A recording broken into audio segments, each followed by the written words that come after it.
All right, good to be back. Podcast number 2 for the week. That's pretty consistent for me. I'm not gonna lie. Like I'm impressed with myself. I'm already impressed with myself.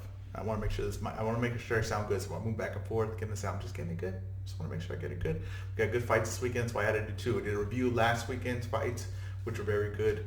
Now we got this weekend's fights, which is the main events. One main event, great main event, right? Whyte, Povetkin. Couldn't ask for more heavyweight division. These are ranked guys. These are guys that should be fighting on a consistent basis every week, right? But that's what's going to happen this week. Those guys are going to fight each other.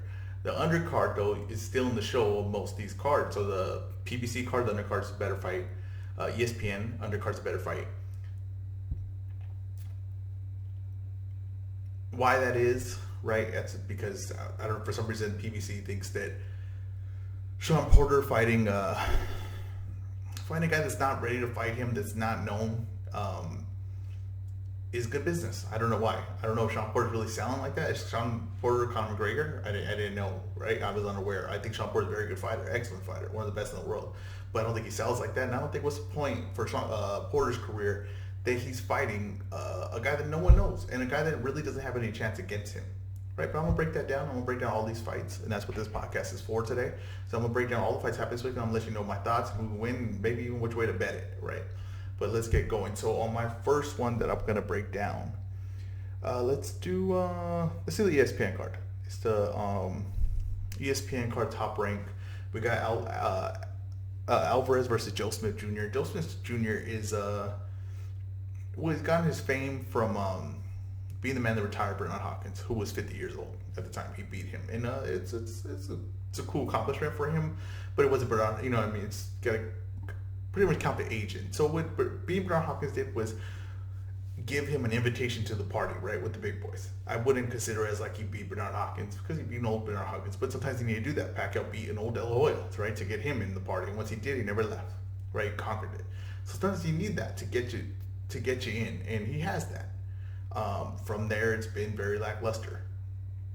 He'll get a big win here and there. That's why he has this fight, because he beat Jesse Hart, who Jesse Hart has notability because he gave Roberto Ramirez a good fight. But he's not, like I said, not a world beater. No one wasn't a top flight prospect by any means, but just, that's what I'm saying. It's a bunch of guys that got rep for doing things that weren't really great.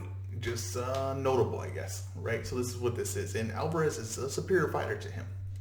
And Alvarez should win this fight pretty handily, in my opinion. But he might not, because I think Alvarez hits mental blocks, right? And this could be the situation where he does. I don't think he will. I think he's going to win this fight. I think Joe Smith Jr. is just going to be there for the shots that Alvarez wants to hit him with. And Alvarez is very skilled and has some pop to him. And I think that he will knock out Joe Smith Jr. around the 6th round, right? That's why I'm going down. I'm not going to go too detailed in that fight.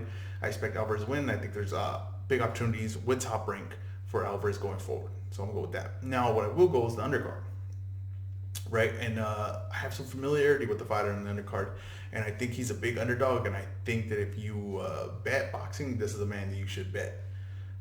You got Rob Brant versus, I want to make sure I get his name right? I want to make sure I get his name right. I believe it's Vitaliy Kopalenko, right? Your guess is as good as mine, right? Now, Kopalenko, I actually had sparred before, right? Back when I used to box, I actually had sparred him. And you know what he did? He dropped me with a body shot. Did I ask for the sparring to be stopped? I did. Did they let me stop the sparring? No. Why? Because I had too much heart to be stopped for the sparring. They knew that. I didn't. I didn't know that at the time. I didn't know I had the heart of a lion, right? But I did. He dropped me with a good body shot. And he's a very good fighter. He's a very talented fighter. And the Brant's an odds-on favorite in this fight, and I just think that's because Kopylenko was not. People aren't too familiar with his game, but he's a very, very, very good fighter. Now he's around 35 years old, right? And he missed his big chances when when I sparred him, he was going into the finals for the ESPN like middleweight tournament that they had, right? And he actually lost a decision in that fight. And I don't know what happened to him, because everything to that point he was dominating all the fights, right? And then to that point he just didn't show up, right? And just got bested. But I know that the skill and talent is there, and I know he hits very hard, and he's places his shots very well, and he's very calm, especially like in exchanges. He's very calm, right? And Rob Brant, whose fame comes from beating, I want to say Murata from, I believe he's from Japan. Murata from Japan. That's where his fame comes from.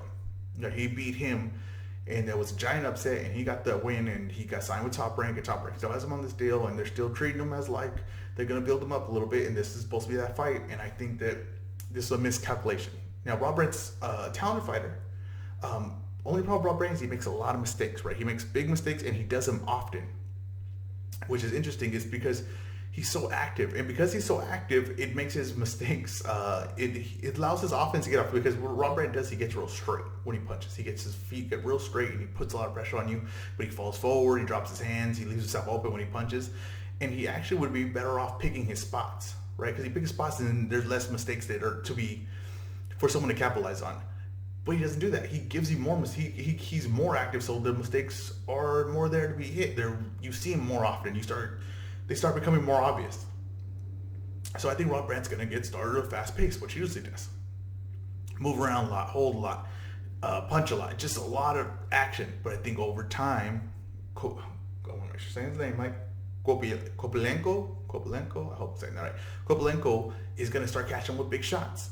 And those shots are going to start, and Rob Brant doesn't have the best chin.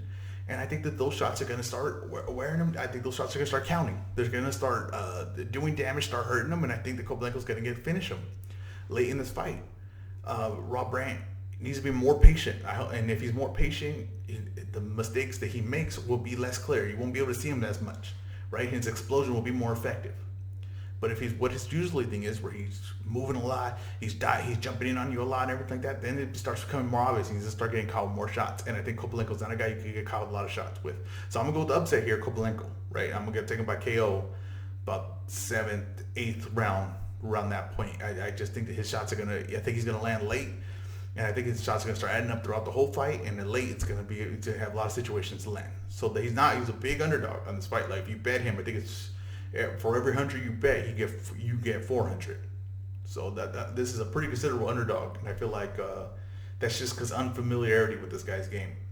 So that's how I fight. That's actually an interesting fight. I think that's the most interesting fight on that card, and this is going to be a theme of this whole weekend. Is the most interesting fight is usually on the undercard, right? So let's go to the PPC card. Now PPC got Shawn Porter versus Formella. Now Formella is a boxer from Germany. He's exactly that. He's a guy that likes to. He wants a fight where he can move around. He can jab, use his distance. He's a boxer. He's a technical boxer, but he doesn't have the talent to do. He doesn't have the talent to like where he's going to counter off of you. He's just going to use distance. That's his whole game. He's going to use distance and hit you with straight shots as you're trying to get in on him. The only problem with that is that that might work if you're fighting like a lower level guy who just kind of clubs forward. But when you're fighting Shawn Porter, who can cut angles very quick, very explosive, can put pressure on you. The only thing Formella too has zero power. He has zero power, so he has nothing to make Shawn Porter respect him. Right? He has anything to hold Shawn Porter back. He's not going to have that. I don't get this matchup because Formella is not known, doesn't hit hard, and he wants to box. He's going to move around, right? And if you're just trying to get Shawn Porter some rounds and make sure that he doesn't get hurt by someone, this is the fight. But does that sell? Wouldn't you rather just have a guy then that he overmatches him and he can knock him out and the guy's going to stay there to be hit? Wouldn't that make more sense for like a highlight reel, get him on SportsCenter and get people excited for Shawn Porter? But I think Shawn Porter will drop this guy. But it's going to be more of like wearing him down other than like a vicious KO. It's going to be more like this guy's if Shawn Porter's just going to be too much, too strong, too explosive. For him. So I don't know. I don't get this. Like these are those fights I don't get, and I'm gonna point out when I don't get it. I don't get what they're doing with Shawn Porter in this fight.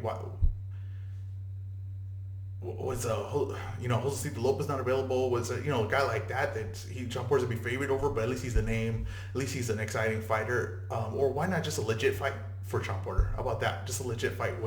How does that hurt Shawn Porter? We got to stop doing these keep busy fights. There's no point of them anymore in boxing. I don't watch professional sports to watch someone just practice. I don't. I can watch Hard Knocks for that. Put down boxing Hard Knocks because that's what that is. Because I don't have no interest in it. But that's what's going to happen in that fight. He's going to wear him down. He's going to be too aggressive, too strong, too fast, And Formella's going to try to box him for early rounds. It's going to be too much. He does not have the ability to keep Shawn Porter off of him. That's just the fact of it. Now the undercard, here we go again.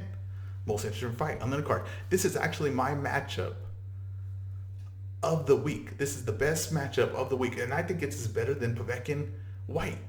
Now, is it a bigger names? No, but I think as if I said, what's going to be the best fight this weekend? This is it. And we have a prospect, right?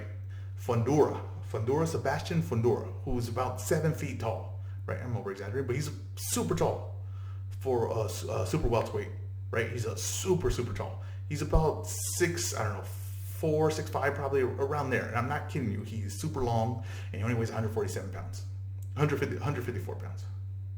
Yeah, 154 pounds, right? When you see him, it stands out, right? There's a reason why this guy has the attention that he does, because it's freakish the way to see it. And he's in a fan-friendly style, super aggressive, coming at you long, likes to find the inside for even being this long, right? And they're matching him up. And when I started, wasn't too familiar with this guy. But then I started doing the scouting and seeing who he had fought, and then started looking at the fights he had fought and the level he had fought and how competitive these fights were. And I'm talking about Nathaniel Gallimore. Nathaniel Gallimore is no joke. And maybe if you looked at his record and you looked at who he fought and who he's lost to, you would think, oh, he's a gatekeeper. But I think he's a little bit more than a gatekeeper. This is the guy that gave Julian Jackson, hell. He gave him. That was a close fight. And he got a split. He lost Erickson Lubin's last fight, and Lubin is somehow underappreciated now, right? He got knocked out, by Charlo when he was super young, and now he's coming on, and he's one of the most talented guys, I think. So if you lose to him, it's no shame. It's like losing to me, in my opinion, it's like losing to Danny Garcia, Charlo, any of those guys. He's a high-level fighter. Erickson Lubin might be the future champ of this weight division, right? Gallimore is very strong, very aggressive, hits very hard, and is very skilled on the inside. Now, defensively, he has major flaws. He doesn't really work his offense off his defense. He doesn't have that ability. But he knows how to protect himself when he needs to. He keeps a high, tight guard. And when he's ready to go, he can go, right, offensively, especially on the inside. And if he has you going backwards, he's going to do work, right? He's going to get to work. And the thing with Fundora is he's only 22 years old. And his body is already kind of awkward for that weight. And he hasn't grown into his man body, I would say. Now, I haven't seen him since the last fight, so maybe, and he's 22 years old, so he could be developing quickly. But let's just say he's not there yet, right? It's man body. He's going to get pushed around. And in this fight, I'm sure he's going to start fast, right? But he doesn't fight from a distance. He doesn't have that skill yet. And that's what he's going to need for this fight, especially this fight. He's going to need to be able to jab, punch you from a distance, keep Gallimore off of him. But I don't think he's going to be able to do that. And I think the Gallimore he's facing a guy with a man's body, and that hits hard and has all the experience. And I give all credit to Fundora, right? But he's only 22 years old. Right? This is the problem, is when you bring a guy, right, and you want him to get paid right away at that age. If PBC forces the prospects to start fighting the guys legit to get paid, right, this is what it's going to look like. And this is a tough matchup, and I'm going to pick Gallimore. Now, I don't know what the odds are on this, but I'm sure Fundora is the favorite, right? But Gallimore to me, is just going to be too much for him. Fundora has to still figure out a lot of things with his body. His defense still has a hard time reacting sometimes, getting his arms where they need it because he's so long. He hasn't figured out find the outside. He wants to find the inside. Gallimore doesn't want to find the inside, but Gallimore is going to be more compact. He's going to land big shots because Fundora takes too long to get his defense set where it's supposed to be. To me, this is going to be the most action-packed fight, however long it lasts.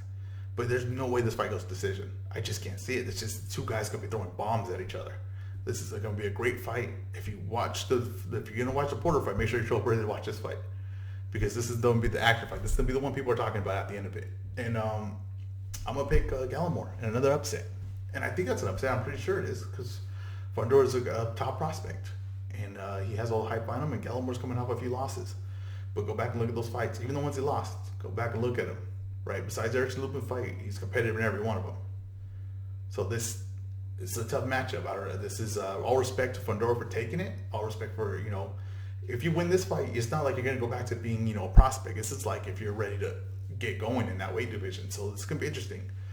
Tune in for that fight. Now let's go to probably the best main event right? And that's the Matchroom. And Matchroom's been delivering excellent cards. I don't know if you've been paying attention. If you go back, get the Zone, go watch Fight Camp. Every one of those cards is pretty decent. And there's some noticeable Fight of the Year contenders in this thing. And this is because Eddie Hearn's method now is 50-50 fights. And for the most part, he's been delivering that. He's been delivering 50-50 fights. And we've been seeing some great matchups, some great highlights, and all these things. And this is the main event of Fight Camp, right? This is the main card, right? The main matchup that we've been waiting for. And that is Povetkin versus Dillian Whyte. Dillian Whyte, English heavyweight, used to be a pro kickboxer. I think he had a decent record in that. I got to go back and check it. And he is on the hunt, right? He's one of those guys. There's always that guy where they have the main guys, and then there's a guy that supposedly no one wants to fight, and that's what Dillian Whyte's rep is kind of right now. That no one wants to fight him, and understandable. He's a very good heavyweight. He's very good. Is he the level of Tyson Fury? No. Is he the level of Anthony Joshua? No. And Anthony Joshua already beat him, and you could say that they both changed from that point, but I think Anthony Joshua's gotten better from that point, and I think Dillian Whyte's gotten better for sure, but I don't think he's anywhere close to the level of Anthony Joshua, right? And Dillian Whyte, when I'm scouting his game, and I'm picking Dillian Whyte to beat Povetkin. Povetkin just fought Hunter, and Hunter's a smaller heavyweight, and Hunter hurt him multiple times in that fight. And to me, Hunter won that fight. And Povetkin is pretty predictable offensively. He throws nothing but left hook, right hook, right? He just looping right hand, looping left hand, once in a while to the body. Now, Dillian Whyte throws a lot of arm punches. He's very straight. He punches straight with his arm. Everything he does is his arm. He doesn't have a lot of hips in his punches, so it doesn't allow him to really flow off of combinations because he's kind of just like poking with his shots. He still hits hard with them, but he pokes his shots. And then when he goes to the body, he gets his hips in. But because he's kind of like, he doesn't have very good hips for boxing, it takes his whole body, and it's not allowed. He's not really allowed to work off it. He can get a lot of power into it, but it's pretty predictable and pretty wide open. His defense is not great. I was looking at Dillian Whyte. I was trying to figure out, the flaws in his game. I'm trying to think like what's holding him back from being elite. He does arm punches. He doesn't have hips. He doesn't have good hips, so he has a hard time flowing off of his shots. If he moves his head, he can't really punch off of that because it's not moving. He's moving his head with just his upper body, but he's not moving with his hips. He has very bad hips for boxing. Very, very bad. He pokes his shots, but his offense is good. He has poking shots. I'm not saying as a bad way. It's just an interesting way he punches. He keeps his arms very, very straight. And when he punches you, he literally comes from this motion straight to you. He goes, boom, straight to you. And he pokes his shots. And he doesn't use his hips. It's really all from his upper body. Sorry, I hit the mic. It's really all from his upper body.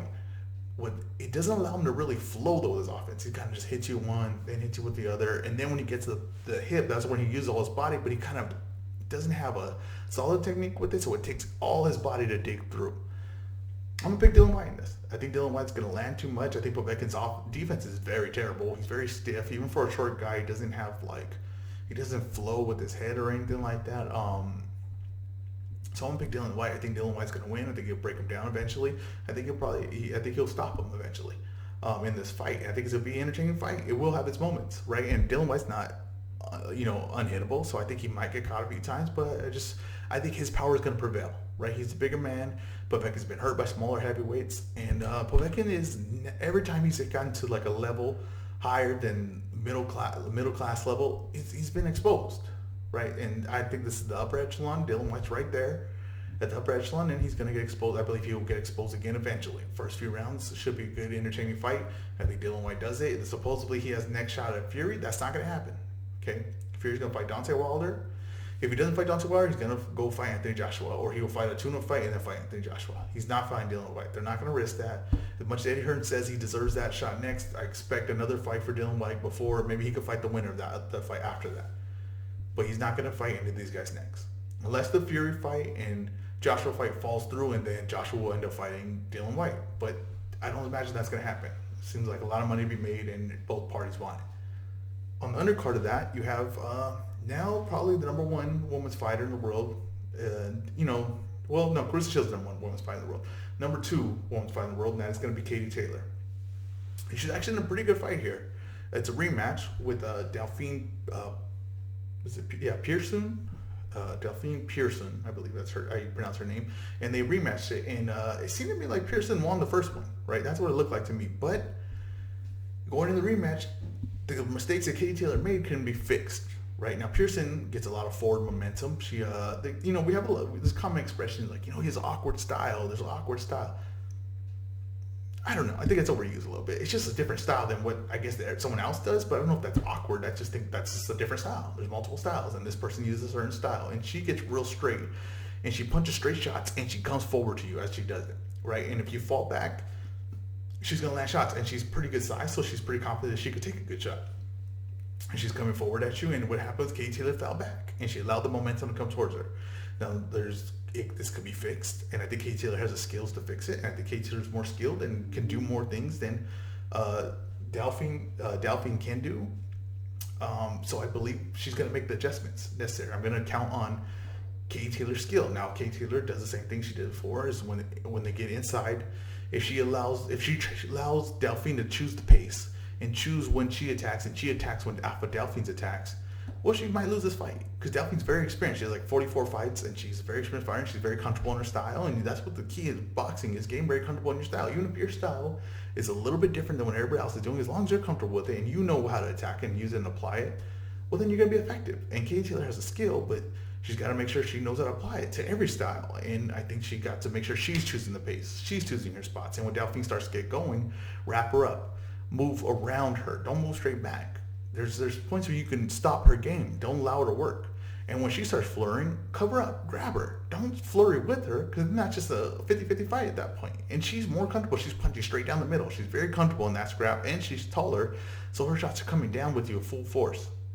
I'm going to take Katie Taylor in that fight just off of skill and off of getting better. That's what I'm going to take. Let's see if that applies, and this is a true test for her. That's a great fight, great card. Excited. There's plenty of fights on that undercard, and I guarantee they're all going to be good. This is a very good weekend for fights. I'm very excited. De La Hoya's announced he's coming back. This is the last time I'm going to end it with this. It's a horrible idea. I'm going to tell you right now. No matter how good these guys look hitting the pads or they're fast, their hands look, their legs are not there. They're not going to be there, and they cannot fight high-level guys. I've seen Sergio Martinez just won today, and Sergio Martinez is my favorite fighter. This is not good. His legs, for the little clip I saw, his legs are terrible. It looked like he couldn't bend over. Okay, he looks very slow. Not good. I don't care to see this. Now, De La Hoya is probably going to end up fighting Shane Mosley's son. That's the only fight that I could logically see that makes the most sense. Shane Mosley's son's 154 pounds. He could probably get into 160, so De La Hoya can meet him. There's a thing where it's, Shane Mosley's son, so that's a little sellable. Shane Mosley's son has a look. And Shane Mosley's son, if you look at his highlights, it has he can hold himself in the ring. Shane Mosley's son's not a bad fighter. He can hold himself in the ring. Now, he's never gotten to that next step to figure it all out to become a complete fighter, not yet. And I think there's a reason why Golden Boy kept him on the thing and signed him, and I think they had this kind of in mind. And I imagine that's going to be the fight. But I do not care to see De La Hoya back here anymore. And honestly, wouldn't be surprised if he lost that fight. And that's just the honest truth. And not that none of this affects legacy. That's the only reason they do this, because they don't care. None of this affects your legacy. It's going to be like he's old man. That's all it is. Strickland Leonard did the same thing. You know what I mean? But it is what it is. I don't care to see it. I don't care to see it in MMA. I don't care to see it in boxing. That just is what it is. This has been The Weigh-In. Thank you for listening.